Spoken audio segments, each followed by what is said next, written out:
once a small dream that turned into a global symbol of precision, luxury, and ambition.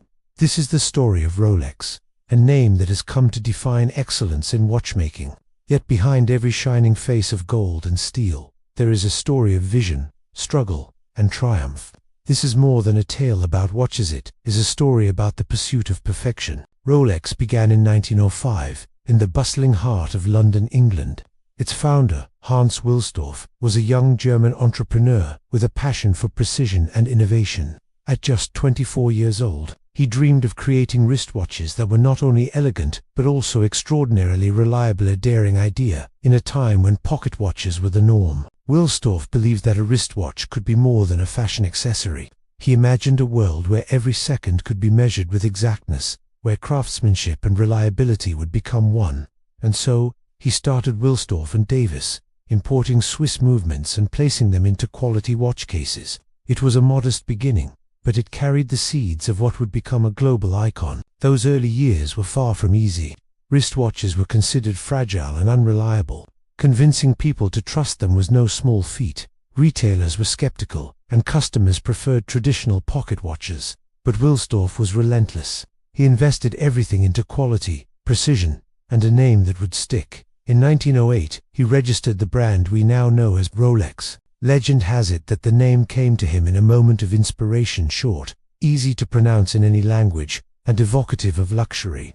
Wilsdorf wanted a name that could travel the world as easily as the watches themselves. The first breakthrough came in 1910, when a Rolex watch became the first wristwatch in the world to receive the Swiss certificate of chronometric precision, a mark of unmatched accuracy. Just a few years later, in 1926, Rolex introduced the Oyster, the first waterproof wristwatch. It was a bold innovation, a testament to Wilsdorf's belief that precision must survive the real world, not just live in a safe. This was the beginning of what many call the golden era of Rolex. By the 1930s, the brand had established itself as a symbol of excellence. Rolex watches began appearing on the wrists of adventurers, aviators, and pioneers. Mercedes Gleitz, the first British woman to swim the English Channel, wore a Rolex Oyster that survived the icy waters without missing a beat. It was proof that Rolex was not just a luxury, it was performance, ambition, and trust rolled into one.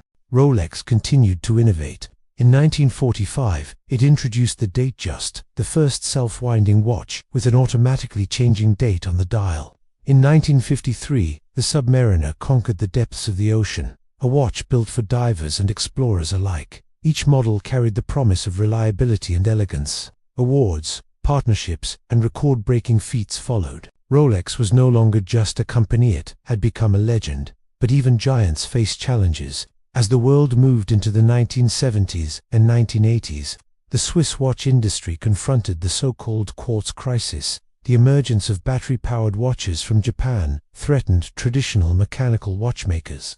Rolex, known for its high-quality mechanical craftsmanship, had to adapt. While many Swiss brands faltered or disappeared, Rolex navigated carefully, focusing on brand prestige, quality, and exclusivity rather than mass-market competition. Through the decades, Rolex maintained its image as a symbol of achievement and status.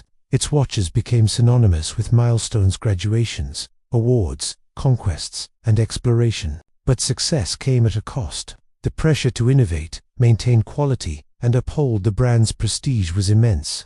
Rolex remained private, carefully controlling production, distribution, and pricing, a strategy that preserved exclusivity while creating global demand. Today, Rolex exists not only as a company, but as a cultural icon. It has weathered challenges that crushed many competitors. Its leadership, still under the stewardship of a private trust, continues to uphold Hans Wilsdorf's original vision, that precision, elegance, and reliability are inseparable. While Rolex has never faced the brink of collapse like some of its peers, its story teaches us about resilience, innovation, and the unrelenting pursuit of excellence. The legacy of Rolex is more than the watches themselves. It is a testament to human ambition, to the courage to innovate when the world doubts you. It shows that a single dream, pursued with passion and care, can grow into a global symbol recognized in every corner of the world. Rolex may not have faced a downfall, but its story reminds us that maintaining greatness is a challenge in itself. Excellence is never permanent, it must be earned every day. Rolex may be a name etched in time, but its story is a living reminder that success is measured not just in wealth or fame, but in the dedication to craft, the courage to innovate, and the pursuit of perfection. From a small London workshop to the wrists of explorers and dreamers worldwide, Rolex's journey proves one thing: greatness is never given, it is built, second by second.